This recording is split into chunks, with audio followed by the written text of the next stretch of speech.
Terus belum ajan di Arab nih. Di Arab ajannya jam 5-an lewat gitu. Terus tiba-tiba gue denger ajan. Udah tuh inisiatif gue mau ke masjid nih, sholat subuh berjamaah. Awali hari dengan sholat subuh berjamaah di masjid itu best. Terus pas sampai masjid, sholat atau segala macem, ternyata masjid sholat subuh di masjid Arab itu beda cuy. Beda. Kita kan NU nih ya. Assalamualaikum warahmatullahi wabarakatuh. Alhamdulillah teman-teman, berjumpa kembali di channel Ibnu Asmin Official.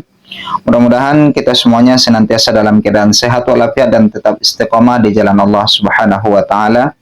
Dan saya ucapkan ribuan terima kasih banyak kepada Bapak Ibu teman-teman semuanya yang tetap hadir, yang tetap membantu, menyupport, mendukung channel ini. Mudah-mudahan Allah membalas kebaikan Bapak Ibu semuanya. Bagi teman-teman yang belum subscribe channel ini, mari bantu channel ini dengan menekan tombol subscribe-nya, aktifkan loncengnya agar teman-teman mendapatkan notifikasi pemberitahuan yang terbaru dari channel ini. Nah teman-teman, video kali ini yang akan kita reaksi, ada satu video yang beredar di media sosial. Seorang pemuda membagikan pengalamannya lewat cerita di videonya tersebut. Dia bercerita pengalamannya saat berada di tanah Arab ya teman-teman ya. Dia bercerita bahwa di tanah Arab itu aneh. Katanya ada sholat aneh di sana. Dan dia pun merasa terheran-heran kenapa sholat yang dilaksanakan di kota tanah haram ataupun di kota Mekah itu maupun di Madinah, kenapa bisa aneh, tidak seperti yang ia ketahui sebelumnya teman-teman ya. Dan ia pun mengatakan kalau dirinya baru pertama kali melihat sholat yang seperti itu teman-teman ya. Kira-kira sholat apa itu yang aneh di tanah suci Makkatul Mukarramah dan Madinah itu? Coba kita dengarkan cerita pengalaman dari pemuda ini teman-teman, berikut ini. Di sini ada caption tertulis, terheran-heran sama sholat subuhnya di Arab. Jadi dia merasa heran ya, ada sholat subuh di Arab katanya yang membuat dia terheran-heran. Coba kita dengarkan pengalamannya ini. Terheran-heran sama sholat subuhnya di Arab. Jadi semalam tuh gue tiba-tiba kayak tidur cepat gitu, jam 9 atau jam 10 gitu gue udah tidur. Tapi jam 10 Arab ya. 10 Arab. Yang dimana itu udah jam 2 Indonesia lah gitu. Tapi di sini tuh masih jam 10-an gitu. Nah jadinya karena gue tidur cepet di waktu Arab, gue kebangun di jam 5 kayaknya, jam 5 Arab gitu, jam 5 kurang 10 apa ya segitulah. Terus belum ajan di Arab nih. Di Arab ajannya jam 5-an lewat gitu. Terus tiba-tiba gue denger ajan. Udah tuh inisiatif gue mau ke masjid nih, sholat subuh berjamaah. Jadi si bapak ini, si pemuda ini bercerita pengalamannya ketika berada di Makkah teman-teman ya. Ketika udah lewat jam 5 pagi, jam 5 subuh, sudah azan di Masjidil Haram. Lalu dia berangkat ke masjid tersebut ya. Coba kita dengarkan selanjutnya. Mengawali hari dengan sholat subuh berjamaah di masjid itu best. Terus pas sampai masjid, sholat atau segala macem, ternyata masjid sholat subuh di masjid Arab itu beda cuy. Beda. Kita kan NU nih ya. Dia mengaku kalau dirinya adalah NU ya teman-teman ya. Dan dia mengatakan sholat di Makkah itu beda ya, sangat beda sekali dengan yang ia ketahui sebelumnya.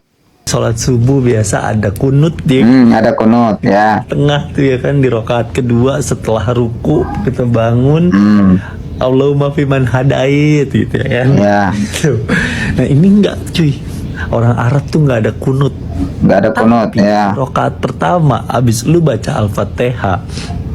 Terus biasa kan kita sholat baca surat pendek tuh. Nah dia sholatnya kayaknya nggak surat pendek sih, panjang suratnya. Tapi di tengah-tengah lagi baca surat pendek itu, tiba-tiba semuanya Allahu Akbar, sujud langsung. Sujud tuh, nggak ruku, nggak apa, nggak ada tuh, langsung sujud aja. Sujud.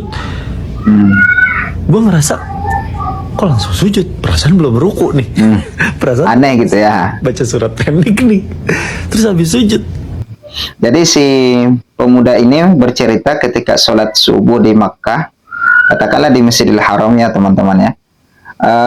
Sholat subuh di masjid, nah kebetulan kemungkinan itu berketepatan di hari Jumat teman-teman ya.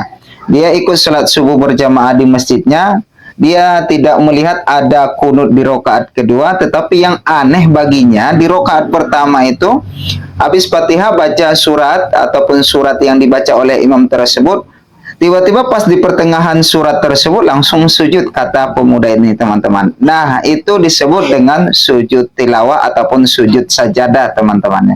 Tapi pemuda ini tidak mengetahui apa maksud, apa tujuan daripada sujud tersebut. Nanti kita akan berikan reaksinya ya. Berdiri lagi, ngelanjutin lagi. Berdiri lagi. Habis itu baru kayak sholat-sholat biasanya, ada ruku, bangun, sujud lagi, duduk, sujud lagi, kayak gitu. Sisanya lancar, tapi nggak ada kunut mereka. Nih Nggak ada kunut. mazhab apa ya? Ilmu gue tipis. Mashab.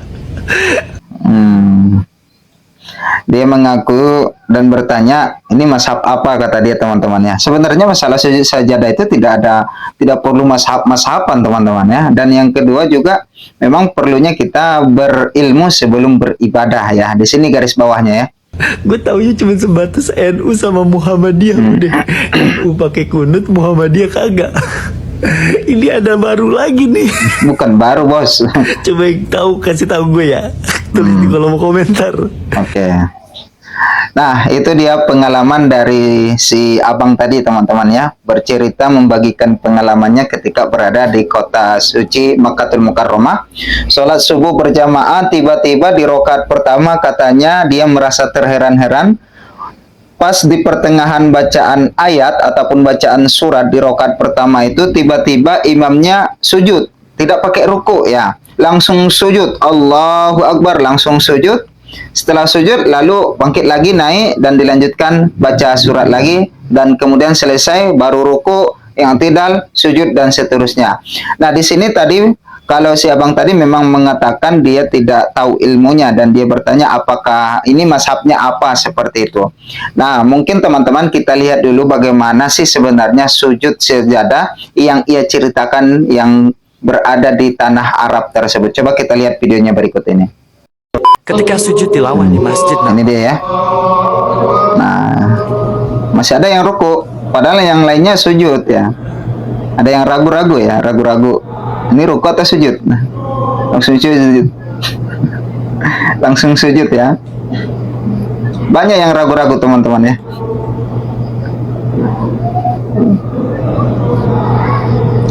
Dan ada yang masih mempertahankan kalau itu masih ruku ya, dipertahankan rukunya. Tapi kemudian milih untuk sujud. Ini ruku,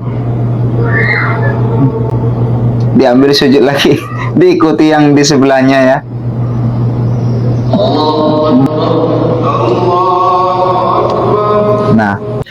Nah, itu sekilas video ketika melaksanakan sujud sajadah di sholat subuh pada hari Jumat, teman-teman.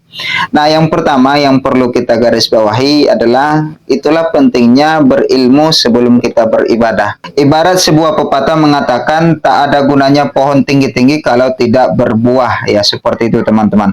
Artinya apa? Walaupun kita beribadah sekencang apapun, beribadah sekhusyuk apapun, tapi kalau tidak ada dasar ilmunya, maka itu jelas ibadahnya tertolak, seperti itu ya teman-teman. Maka di sini perlu kita mencari ilmunya sebelum kita melakukan ibadahnya. Itu yang pertama. Yang kedua, di sini perlu kita cermati. Si abang tadi mengatakan ini mazhab apa, seperti itu ya. Masalah sujud sahwi di situ tidak ada berkaitan dengan mazhab teman-teman ya. Akan tetapi terkait dengan sujud sajadah ini adalah sesuatu yang dianjurkan dan disunnahkan oleh Rasulullah SAW lewat sebuah hadisnya yang diriwayatkan oleh Bukhari dan Muslim. Bismillahirrahmanirrahim. Anna Nabi SAW kana yaqra'u fi subuhi yaumal jum'ati alif lam mim tanzil fi raqa'atil ula wa bi thaniyati hal ata 'alal insani hinum min ad-dahri lam yakun syai'an madhkura. Rasulullah SAW ketika salat subuh di hari Jumat membaca surat Alif Lam Mim Tanzil ataupun surat As-Sajadah pada rakaat pertama, dan di rakaat kedua Nabi membaca Hal Ata 'alal Insani, yaitu surat Al-Insan, teman-teman, riwayat Muslim dan Bukhari. Nah, pelaksanaan sujud sajadah di salat subuh pada hari Jumat itu merupakan salah satu sunnah salah satu yang disunnahkan untuk dikerjakan, dan pelaksanaannya ketika kita mendengarkan ayat sajadah tersebut di ayat ke-15 maka kita langsung sujud. Tetapi kalau imamnya melaksanakan sujud sajadah maka makmum pun mengikuti sujud sajadah. Tapi jika imamnya tidak membuat ataupun tidak langsung sujud maka makmum tidak perlu melakukan sujud sajadah karena kita sedang berjamaah seperti itu. Nah, untuk siabangnya kami berpesan agar tidak bosan-bosan untuk mencari ilmu, terutama ilmu agama, ilmu tentang ibadah kita, karena sesuatu ibadah yang tidak dilandasi dengan ilmu maka ibadah tersebut akan tertolak, teman-teman. Nah, mungkin teman-teman itu saja yang dapat kami sampaikan. Mudah-mudahan video ini bermanfaat untuk kita bersama. Atas kehadiran dan kebersamaan teman-teman Bapak Ibu semuanya saya ucapkan ribuan terima kasih banyak. Mudah-mudahan Allah membalas kebaikan Bapak Ibu teman-teman semuanya. Amin ya rabbal alamin. Akhir kata teman-teman, kami undur diri. Jangan lupa untuk menekan tombol subscribe-nya, aktifkan loncengnya, like, comment, dan share. Jazakumullah khairal jaza. Wabillahi taufiq wal hidayah. Wassalamualaikum warahmatullahi wabarakatuh.